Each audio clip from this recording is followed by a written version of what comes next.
Saludos a todos, comenzamos con la lección 3 sobre mitos y realidades en cálculos hidráulicos para rociados automáticos y nos quedamos en el análisis de la clase anterior donde habíamos visto cómo este sistema estaba generando pérdidas de caudal de aproximadamente 35%, más del 30%, lo que se llama ineficiencias con respecto al caudal teórico que quisiéramos que desarrolle el sistema, que es 225 únicamente, ¿sí? Sin contar las mangueras.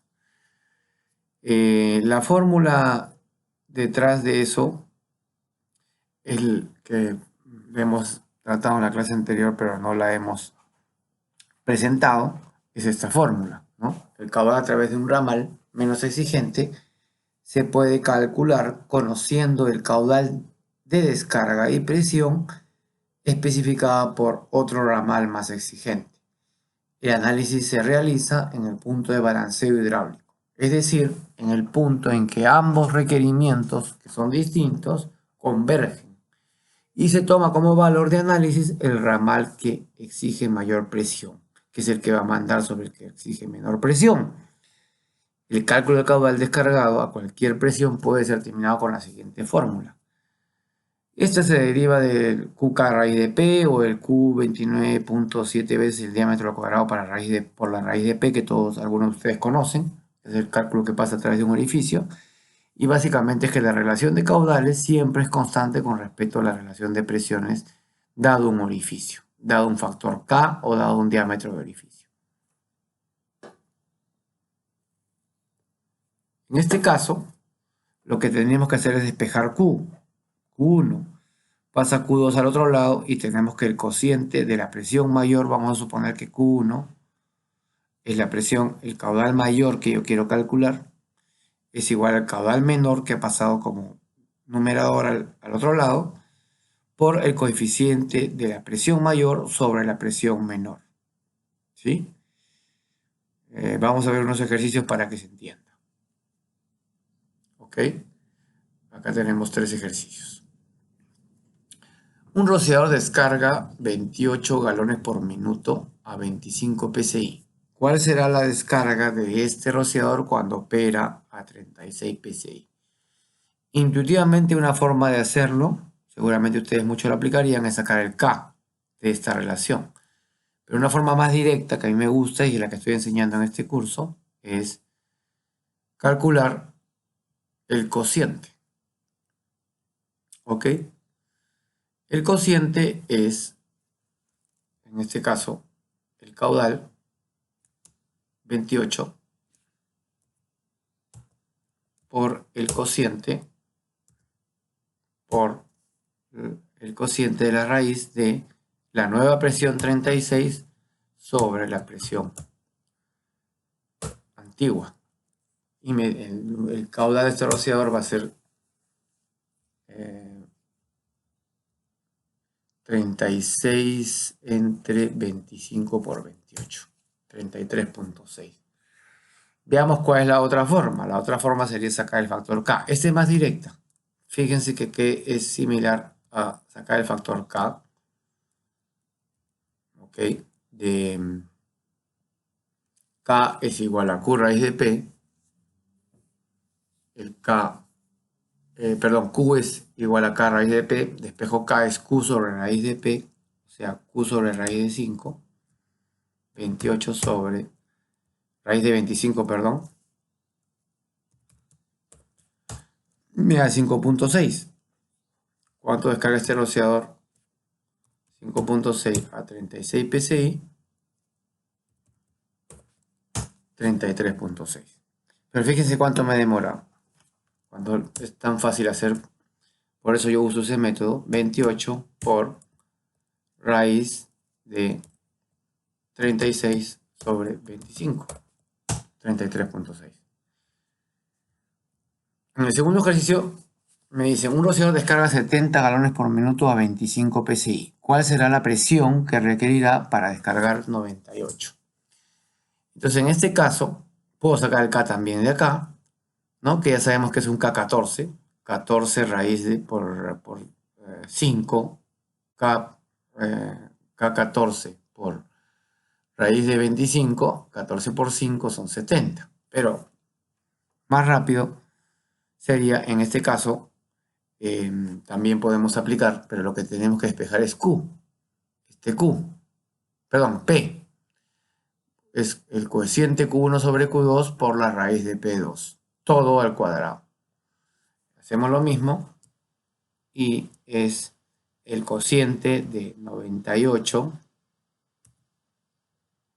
sobre 70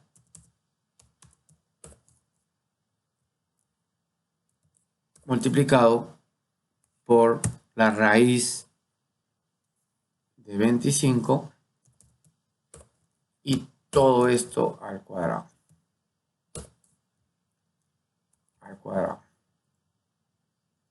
Me da 49. Si ya sabemos que el K es 14, vamos a probar. 14 por raíz de 49, que es 7, me da 98 galones por minuto. ¿Ok?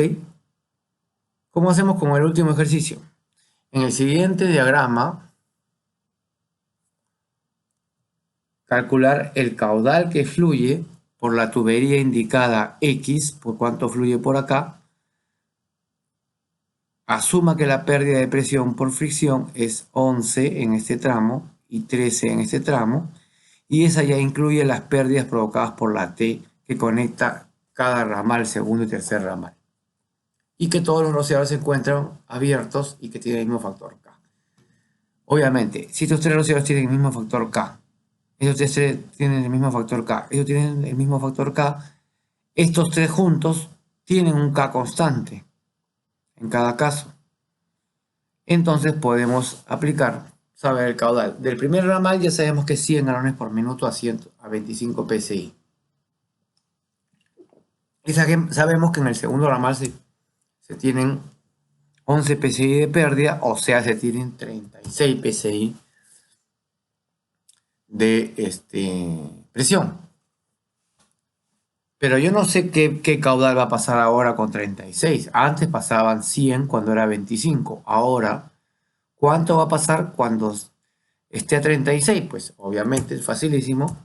Saco el cociente, le saco la raíz cuadrada a este cociente y este es el factor que se incrementa. 1.2 por 100, 120.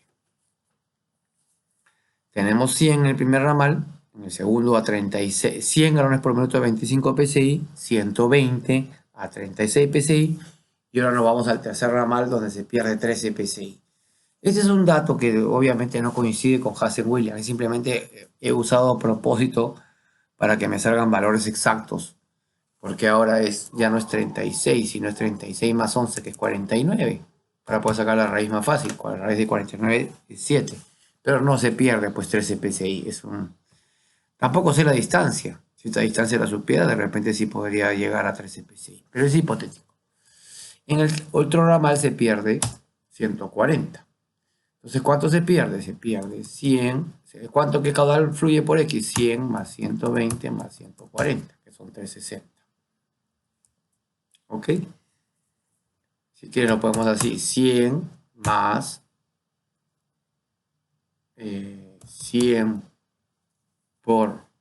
para sacar un solo resultado, facilísimo, 100 por raíz de 36 entre 25 más 100 por raíz de 49 sobre 25.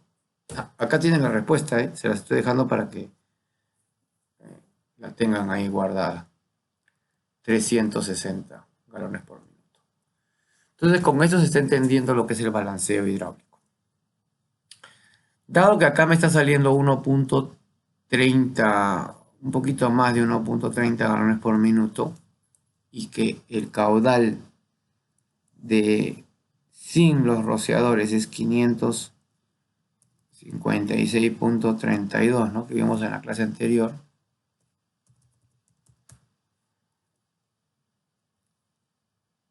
Menos 250, 306.32, vamos a hacer un ajuste en la tabla anterior. En la tabla que teníamos hace un tiempo, donde estamos aumentando el factor de pérdida. ¿Sí? El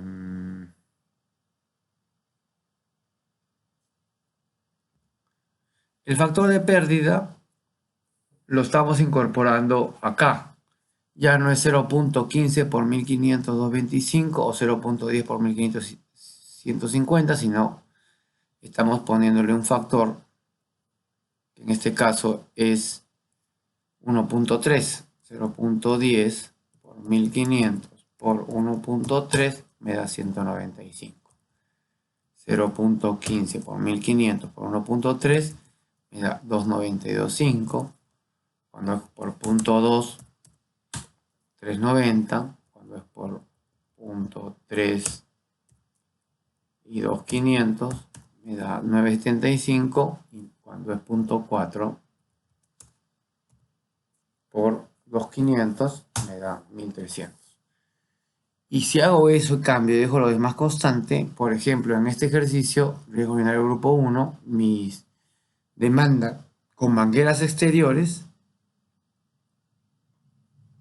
es 542.5 galones por minuto. ¿Sí? Y eso está coincidiendo más o menos con los... ¿Cuánto era esto? ¿Cuánto era esto? 556.32 menos 250. 306.30. Ah, perdón. Casi 556 galones por minuto con los 250. Y acá me sale 542.5. ¿Sí? Entre 542.5. Hay 2% de diferencia. Entonces yo les aconsejaría que si van a seguir trabajando con esa tabla, ese cálculo rápido de multiplicar el área por la densidad, por lo menos multipliquen por 1.3 o hasta 1.35. ¿Sí? En este caso está saliendo 1.30 y pico, 32 o algo así. Entonces esa tabla resulta ser la misma que vimos en la primera clase, pero ajustada por un factor de 1.3 que me da valores más reales. No obstante, aún hay problemas que vamos a seguir analizando a lo largo de las clases que vienen. No solamente es pérdida de caudal. Acuérdense que vimos en la primera clase que habían dos efectos: pérdida de caudal y área de cobertura de rociadores distinto. Justamente por eso este análisis lo hemos hecho con un cálculo en el que todos los rociadores tienen el misma área de cobertura. Todos tienen la misma área, y esta no es la realidad. Vamos a ver casos, y eso también afecta mucho al cálculo, cuando los rociadores tienen áreas de cobertura distintas. Y para lograr el área de cobertura tengo que calcular más rociadores de los que yo creo por el simple hecho de suponer que son 200, que es área por densidad. Estoy asumiendo que el tamaño del incendio tiene pocos rociadores, o que la ineficiencia solamente es como consecuencia de la pérdida de caudal, cuando también hay pérdida de caudal porque mi rociador está descargando más agua de la que necesita para apagar el incendio. Pero la descarga porque está recibiendo más presión o porque cubre menos área. Hasta ahora hemos visto más presión. Ahora falta calcular cuando el rociador cubre menos área. Como acá las áreas son parejas, puedo decir que todos los rociadores deberían descargar sobre una misma área. Pero ¿qué pasa si tengo áreas diferentes? Y la realidad es esa. En la realidad, las áreas de cobertura varían de rociador a rociador porque la arquitectura es caprichosa. No es así abierta. Entonces, posteriormente vamos a calcular justamente ese caso. Bien, para pasar a eso, el día de hoy, vamos a tratar, para continuar con el análisis. Ya hemos visto el ejercicio de un ramal, con un enfoque un tanto diferente. Lo que vamos a ver el día de hoy es el cálculo estimado de pérdidas de caudal en anillos y parrillas. cálculo estimado de pérdida de caudal en el anillo de parrillas. Lógicamente acá no podemos hacer cálculo manual, tenemos que usar software, ¿ok? Salvo los anillos, donde los anillos sí se pueden calcular por método manual. Y acá estamos viendo cómo se comporta un sistema tipo anillo. Vemos que el agua sigue dos rutas. Entonces, ¿cuál es el propósito de un anillo? Repartir el flujo de agua en dos tramos con el fin de reducir las pérdidas de presión por fricción. Para calcular la presión en anillos, hay que calcular el flujo que se divide en el tramo, algo que es muy sencillo cuando ambos tramos tienen el mismo recorrido y los mismos diámetros. En este caso tenemos, por ejemplo, cómo calcular la presión y caudal de bombeo en el siguiente caso, donde por un tramo de 6 pulgadas y 100 pies se reparte en un anillo de 4 pulgadas, los dos con el mismo recorrido. O sea, los dos Weiser van a recorrer la misma distancia. Entonces no va a haber preferencia. En este caso, el caudal se reparte en la mitad, porque no va a haber diferencia. Y eso es muy sencillo. También pueden calcular el cálculo si se abre este anillo. Alguna vez algún cliente cortó un anillo porque fugaba el tubo y lo dejó ahí. Y todo el sistema completo falló. Porque obviamente si antes pasaban 125 galones por minuto para descargar este pitón de 250, 125 por acá y 125 por acá, ahora pasan 250 por acá cuando se rompió el anillo. Si hacen el cálculo, que es simplemente aplicación directa de Hazen-Williams, van a ver de que esta es una pérdida mucho mayor que en este caso. Y encima son 1000 pies. No vamos a resolver esos ejercicios, pero se los estoy dejando planteados. Y pueden hacer cálculos en los casos anteriores si el caudal se incrementa ahora en vez de 250 a 500, para que vean las diferencias.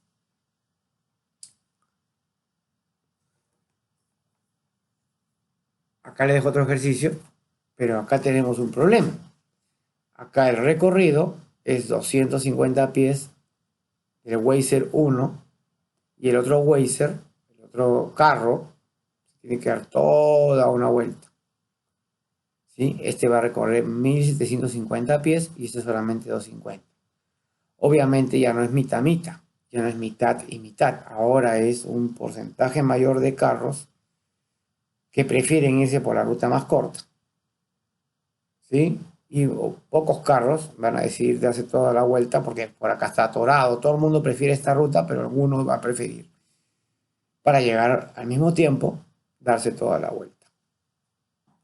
¿Ok? Ese es el principio detrás de la parrilla hidráulica, es el mismo, pero mucho más complejo, obviamente, con mucho más vectores. Bueno, es fácil demostrar que partiendo de la pérdida de presión por fricción de Hazen-Williams, esa es la fórmula Hazen-Williams, para una pérdida de presión constante, acá la pérdida de presión en este tramo es constante con respecto a la pérdida de presión en este tramo, porque en ese punto la presión es la misma. Si salieron 100 de acá y acá hay 90, se perdieron 10 acá y se perdieron 10 acá. ¿Ok? Entonces, para una misma pérdida de presión por fricción, para diferente caudal, el mismo coeficiente de fricción, porque supuestamente las tuberías son las mismas, y el mismo diámetro y longitudes diferentes, ustedes aplican, pueden derivar fácilmente, eliminar cuando hacen una fórmula de PF1 contra PF2, Q1, Q2, C1, C2, D1, D2, L1, L2, igualando, se van a ir los diámetros, se van a ir los coeficientes y se van a ir las pérdidas de presión por fricción. Y la otra fórmula que tienen es que el caudal total es igual a la sumatoria del caudal 1 más el caudal 2. Derivando todo eso, que es muy sencillo, lo pueden hacer, les sale esta fórmula. El caudal que pasa por una tubería cualquiera va a depender del caudal total sobre el cociente de las longitudes distintas de el caudal que pasa por esta tubería con respecto al caudal que pasa por la otra tubería a la punto 54.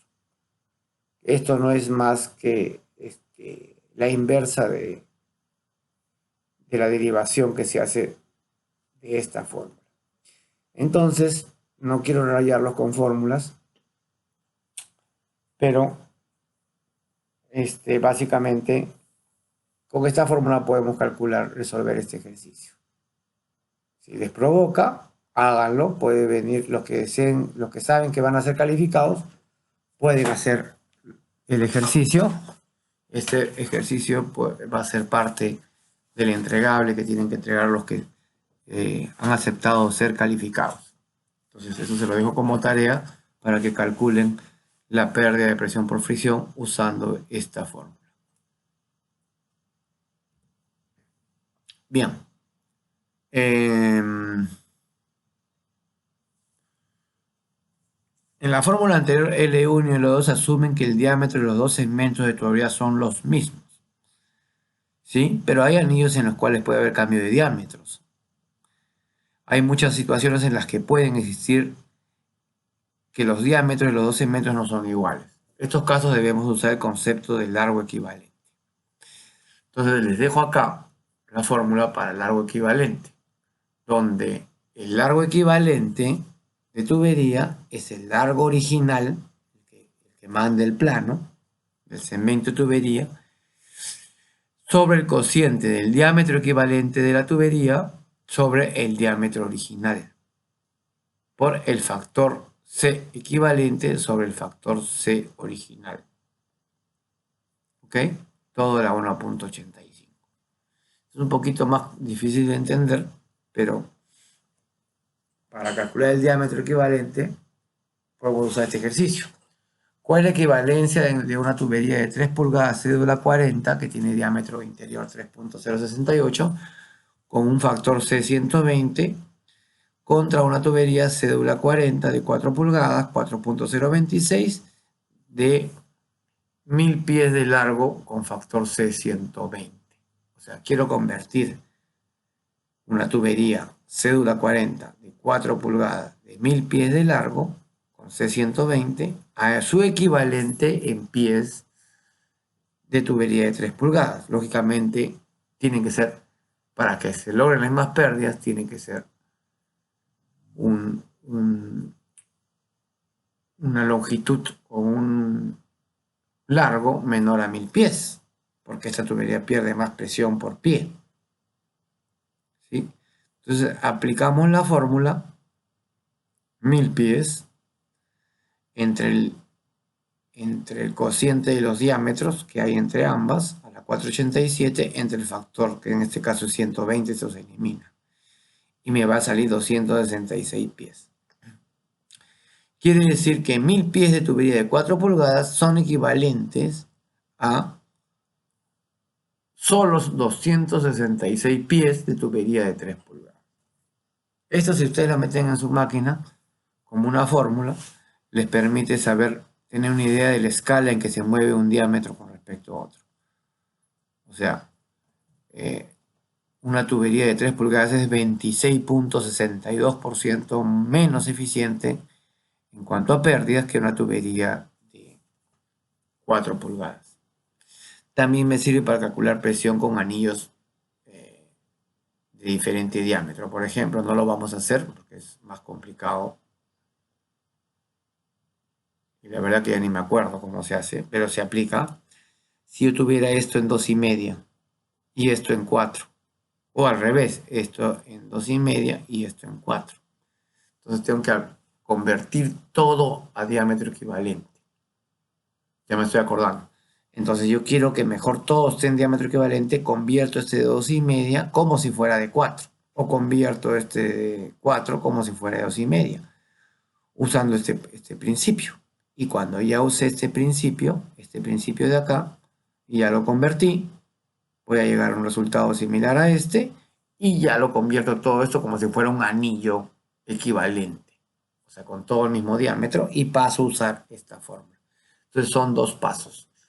El primer paso es convertir ese tubo que estaba en 2,5 a 4 para que sea todo equivalente. Lógicamente, si esto era de 2,5, su equivalente en 4 sería mucho más pies, ¿no? Esto es 2,5 en 1650 pies. Entonces, en 4 pulgadas serían mucho más pies, ¿no? Eso tiene una vuelta más larga, ¿sí? Pero una vez que ya está convertido todo en diámetro equivalente, puede usar esta fórmula donde D1 es igual a D2 y se puede ir de acá. Seguro otra opción es no tocar D1 y D2, dejarlos como diferentes, pero seguro se complica un poco más la forma. Por lo menos de esa forma se puede calcular parrillas. Lógicamente los que tienen software de cálculo hidráulico son flojos, ¿sí? Porque el software tiene todas estas fórmulas metidas en el algoritmo. Pero a nivel académico, lo importante o lo más importante que quiero es no tanto que aprendan fórmulas, sino que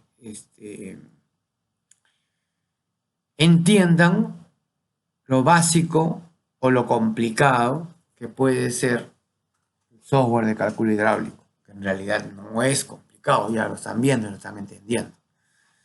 ¿Sí? No es tan complicado. ¿Ok?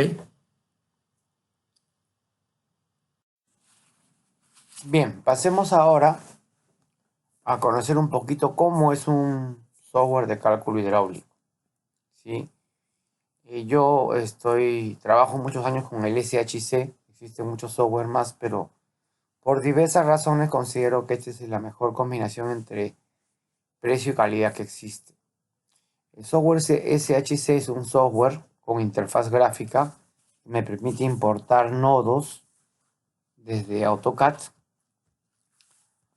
y me facilita bastante el ingreso de data, que de otra forma con otros softwares hay que hacerlo de manera manual o con software muy costoso se puede hacer de manera automática a través del AutoCAD.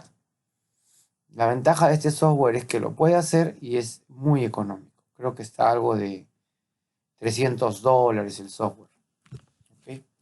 ¿Cuáles en general los componentes básicos a definir en un cálculo mediante software? Los que uno tiene que definir y que no define por lo menos el SHC son el análisis de riesgos, el área de diseño o la cantidad de rociadores que se van a abrir, el número de rociadores que se van a abrir por ramal. Estas cosas no las define. La distancia entre ramales hay que definirla, el diámetro de tuberías también hay que proponerlo, la longitud de tuberías y la definición de nodos. ¿Sí? La altura donde se encuentran esos nodos, esos puntos de trabajo, el material y coeficiente de fricción, el nodo que está cerrado o inactivo, el nodo que esté abierto o activo, la densidad de descarga de los rociadores abiertos, el caudal del rociador crítico, el más alejado hidráulicamente, la distancia entre rociadores. ¿Sí? Todos estos componentes tienen que ser definidos.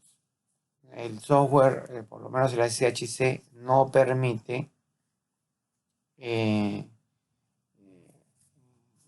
trabajar si es que estas variables no son incorporadas en el análisis. ¿Ok? Entonces le toca al diseñador analizar su riesgo, calcular su área de diseño, cuántos rociadores se van a abrir, cuántos rociadores por ramal se deben calcular, qué distancia entre ramales existe, parte del diseño, qué diámetro de tubería proponen ustedes, qué longitud existen entre todas las tuberías que forman parte del sistema o de la red. La definición de nodo podrían usar automático, pero normalmente se puede definir para facilitar la revisión del cálculo por el revisor o el interventor. También hay que definir a qué altura están esos nodos o esos puntos imaginarios. El material, los nodos abiertos y cerrados, el coeficiente de fricción también tengo que definirlo, la densidad de descarga, el caudal de rociador y la distancia entre rociadores. Y qué componentes Sí me define el software.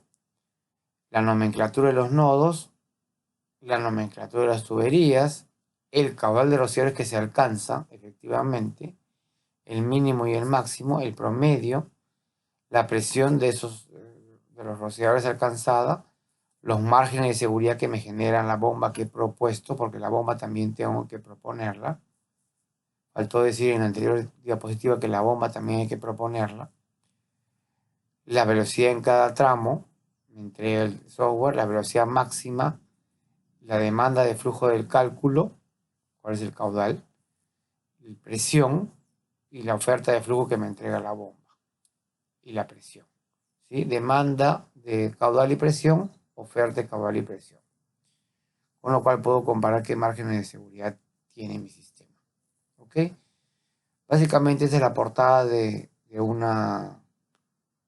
un cálculo hidráulico, ¿no?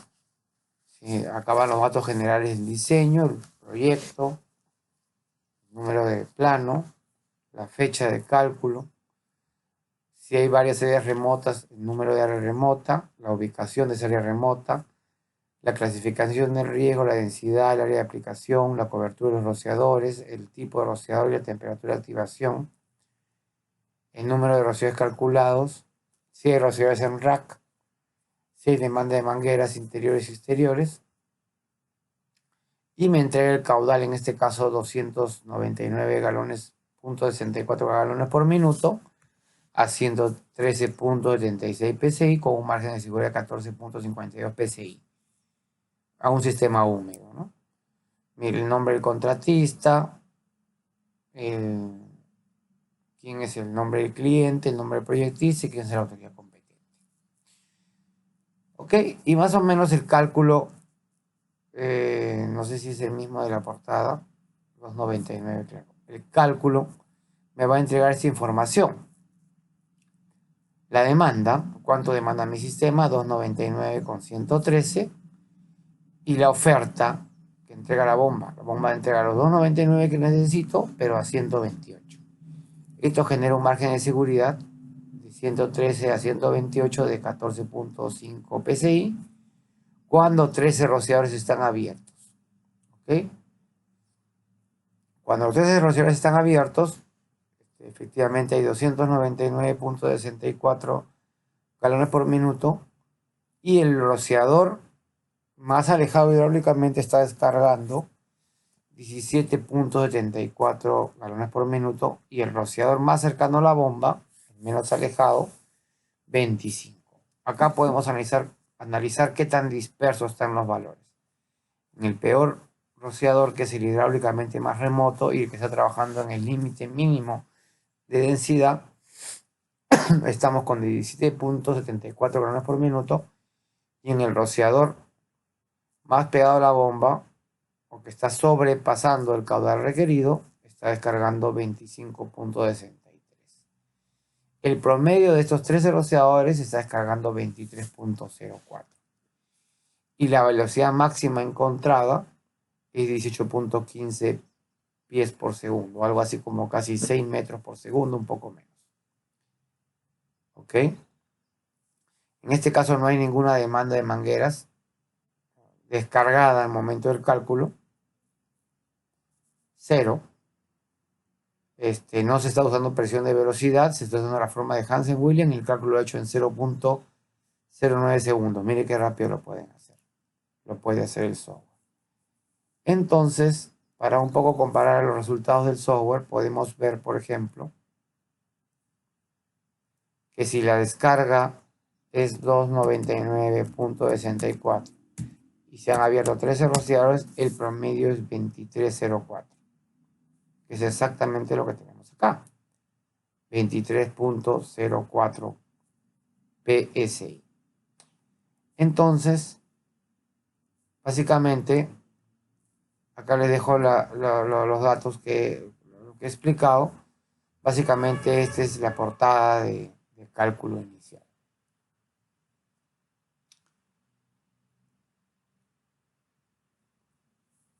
Para efectos de detalle, ya el software me va a entregar los nodos. ¿A qué elevación están? por ejemplo, todos los nodos están, y ese dato yo tengo que ingresar a 10 pies con respecto a la bomba, y tienen estas presiones, ¿sí? Acá hay una descarga de 100 galones por minuto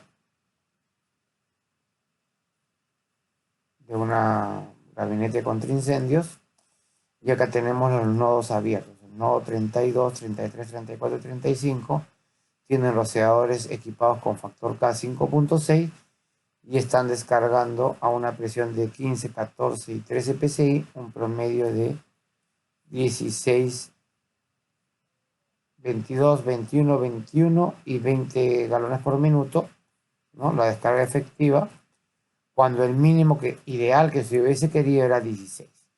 Acá vamos viendo que las ineficiencias que están alrededor de 6 galones por minuto por rociador. 6, 5, 5 y 4 galones por minuto por rociador. 6, 12, 4, 6, 6, 5 son 17 y 4, 21 galones por minuto de más. Y acá vemos los otros rociadores, cómo está. Este rociador está 1 galón por minuto más, este rociador 2 galones. Y bueno, acá tenemos todos los rociadores, como están haciendo una descarga combinada de 367, cuando lo que yo hubiese querido, en vez de 367, 299.64 más 100. No sé si pertenecerá todo al mismo cálculo. De repente esta tabla es de otro cálculo. Pero bueno, 367, cuando lo que yo hubiese querido es 16.23 por 1, 2, 3, 4, 5, 6, 7, 8, 9, 10, 11, 12, 13, 14 rociadores. Este es otro pantallazo, ¿ya? 14 por 16.23 me da 227. Yo hubiese querido 227, pero el sistema está trabajando a 367. O digamos 267 porque hay 100 galones por minuto que están saliendo como manguera. 267 entre 14 rociadores trabajando a un caudal ideal de 16.23, perdón, me va a dar la ineficiencia de mi sistema, 1.17. Quiere decir que este sistema ha sido optimizado durante el diseño y hemos bajado el factor 1.3 a 1.17. ¿Sí? Probablemente este sea un sistema de anillo, espina y pescado, ramal lateral, ramal central. Si no, las ineficiencias serían menores a 1.17. Entonces, repito, la demanda de este sistema, de acuerdo al área, es 16.23 galones por minuto. ¿Sí? Esa es la la descarga requerida en cada punto. Son 14 rociadores trabajando a 16.23, 227. Eso es lo que hubiese querido. Pero lo que yo tengo es 267.16. Este cociente me va a dar la ineficiencia de mi sistema, que es 1.175, 1.18. Bien. Entonces, esto se tiene que medir y eso se va llevando como una bitácora para que cuando hagamos nuestros futuros proyectos y queramos precalcular, tengamos índices de referencia que de acuerdo a la tipología del diseño me vayan diciendo. Llega una experiencia que ya al ojo, uno al mirar la arquitectura del proyecto, puede más o menos calcular la ineficiencia para cada caso. ¿Sí? Es decir, en este caso 1.3 es mucho, puedo bajar a 1.2. Y en este caso está complicadísimo, tiene demasiado recoveco. Demasiado recoveco es una palabra peruana. Esta charla la escuchan internacional, así que tengo que tener cuidado con los comentarios, con la jerga. Mucho espacio pequeño, mucho tugurio, voy a decirlo, o cuartos pequeños, o rociadores que no están logrando una cobertura eficiente, y me veo obligado a pensar que las ineficiencias van a incrementarse. ¿Ok? Bien, entonces, efectivamente acá tenemos también la denominación del nodo, la elevación. Los nodos inactivos están indicados sin ninguna descarga, 0, 0, 0, 0. Y los nodos activos con el factor K, ¿no? Nuevamente acá podemos ver el ideal y el alcanzado. Esta es la presión en la bomba, 90.69 psi, y este es el caudal efectivamente descargado. Cuando hay un negativo, lo que quiere decir es que está ingresando agua al sistema. Esto en realidad es el nodo de la bomba, o sea, lo que está succionando la bomba y está entrando al sistema. Cuando yo les hablaba de que se tiene que lograr el cero perfecto absoluto, me refería a esto. Si ustedes suman 100 más 22 más 21 más 21 más 20, más todos estos valores, y le quitan el negativo, le va a dar un cero perfecto. ¿Por qué? Porque el sistema está balanceado. Eso me demuestra que este cálculo ha sido correctamente balanceado por el software y todas las iteraciones han logrado alcanzar el equilibrio perfecto. Bien. Acá también tenemos otra plantilla donde vamos a ver con más detalle todos los tramos, ¿no? Acá hemos visto nodos, análisis de nodos, y acá vamos a ver el análisis de los tramos. Acá sí se puede ver con detalle el comportamiento del flujo en cada sección de tubería. Vamos a aprovechar para corregir el comportamiento por comportamiento. No tiene que ver nada con nada mal escrito. Acá tenemos el factor K del rociador activo, ¿sí? O los rociadores, todos los rociadores que están instalados. Tenemos los nodos. El software define dos nodos y un pipe. Por ejemplo, en este caso, el nodo M32 al M25 está compuesto por el pipe M28. Esta nomenclatura la pueden cambiar, es un poco enredada, es automática, pero la pueden variar, lo pueden hacer manualmente o lo pueden poner otra lógica de diseño, ¿no? Pero yo generalmente no lo toco, prefiero imprimir el plano y que no sea tan laborioso. Y simplemente para mí el tubo 28 está compuesto por, inicia en el vector o en el nodo 32 y termina en el nodo 25. Está una elevación ese tubo de 10.8. El nodo 32 tiene un rociador, está a 5.6, descargando 22 galones por minuto. Está conectado a un tubo en un cuarto, que tiene un diámetro interior de 1.38 pulgadas. Tiene una T, que es equivalente a 6 pies. Y esa T tiene una longitud equivalente de 6 pies. Y la longitud de este tramo de tubería es 1.9 pies. Y en total, la longitud total que está generando es 7.9 pies. La tubería es cédula 40 con C120. Y a la pérdida para este caudal de 22 galones por minuto es 0.246. El caudal que continúa pasando por el tubo, el tubo M28, es 58. Lo que se queda es 22. ¿Sí? La presión que existe actualmente en el nodo 32 es 15 y la que habría en el 25 es 17. Lo que quiere decir que hay una pérdida de presión por fricción de 1.9 a una presión de velocidad de 1.042 y una velocidad.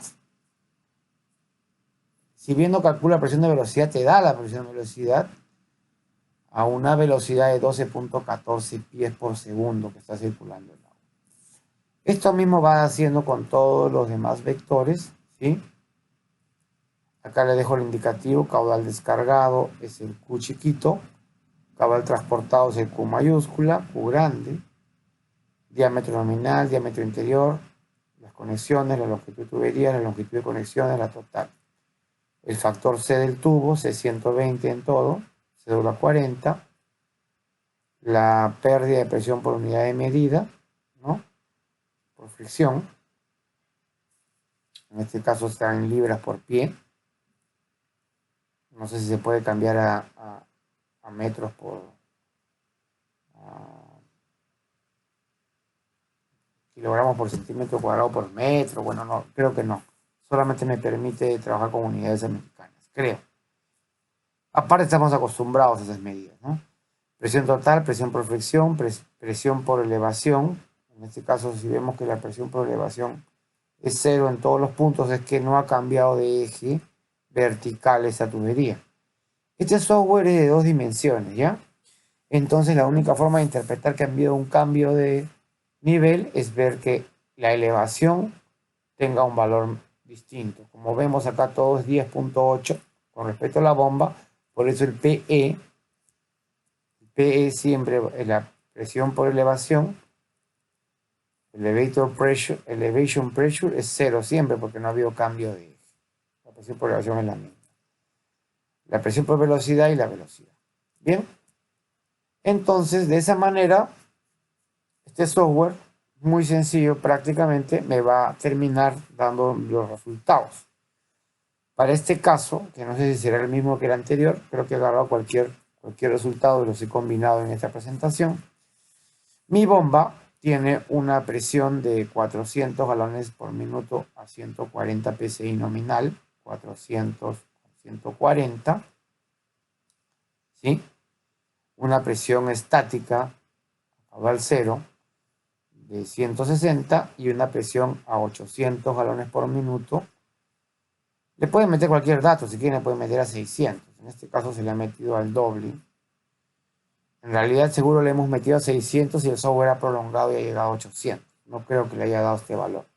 Lo calculo automáticamente en realidad. Solamente yo tendría que darle este dato, 400 con 120 y el caudal 0. Y este punto, el C, el software lo estima automáticamente usando el concepto del comportamiento logarítmico a la 1.85 que tiene generalmente las curvas de la bomba contra incendio. La otra opción es incorporar manualmente toda la curva de la bomba, todos los puntos más importantes. Pero en este caso se nota, al ver que está en 800, más del 150%, que yo no he ingresado el dato de la bomba al 150% del caudal nominal, sino he dejado que automáticamente el software estime más o menos a cuánto caería la presión basado en el comportamiento de la bomba en caudal nominal y el caudal C, que lo puede hacer el software. Lógicamente, no es el comportamiento real de la bomba. Es escala 1, es un comportamiento a la 1.85, que es el que más o menos se espera en un comportamiento teórico basado en Hazen-Williams, el famoso factor 1.85. Esta hoja ya es logarítmica, por eso se ve la curva, se ve en línea recta, porque ya es una hoja logarítmica. Si se dan cuenta, de 100 a 200, este aumento de 100 solamente representa ese tamaño pequeño, y este de 100 es más grande, este de 100 más grande, este es 100 más grande, porque está creciendo en forma logarítmica a la 1.85. De esa manera se ve una línea recta cuando en realidad debería ser una curva. Y acá está la demanda de mi sistema a medida que se van abriendo los rociadores. Un rociador, 2, 3, 4, 5, 6 y el punto de trabajo que me define la demanda del sistema. Entonces tenemos la curva roja, que es la demanda del sistema, y la curva azul, que es la curva de suministro del sistema de bombeo.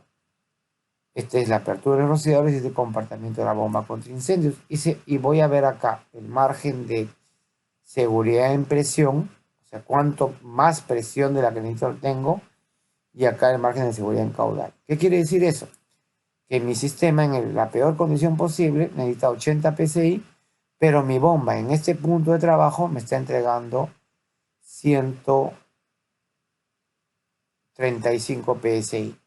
O sea, 50 psi de margen de seguridad. Safety margin. Acá lo podemos ver.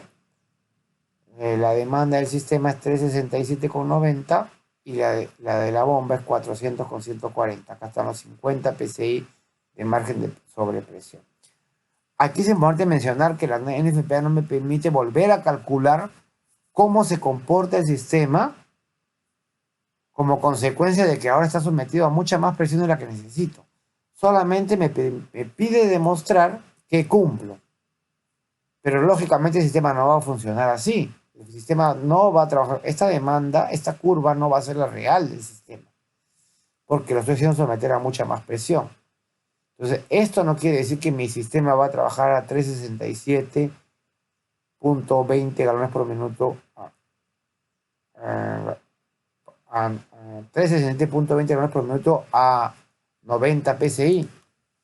Va a trabajar con mucho más caudal y con la presión que puede entregar el sistema. Probablemente el ajuste se termine trabajando en un punto por debajo de 90, perdón, por debajo de 140, pero este caudal por encima de 360. Un punto por acá. No le voy a explicar eso porque los voy a confundir, pero básicamente esto es solo para demostrar que mi sistema cumple porque tiene margen.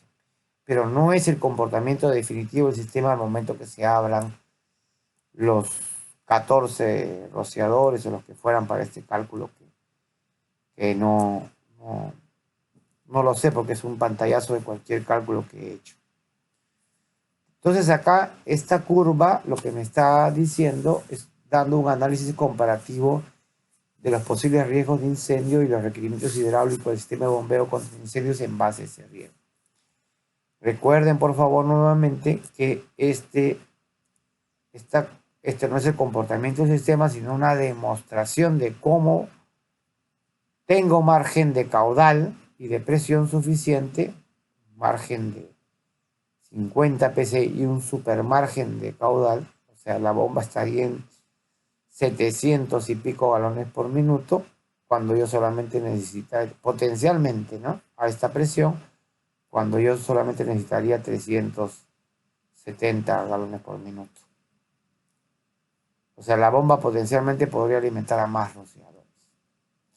Entonces, eso es lo que me pide el NFPA. No me pide saber cómo va a funcionar el sistema, sino demostrar que va a funcionar y que hay margen.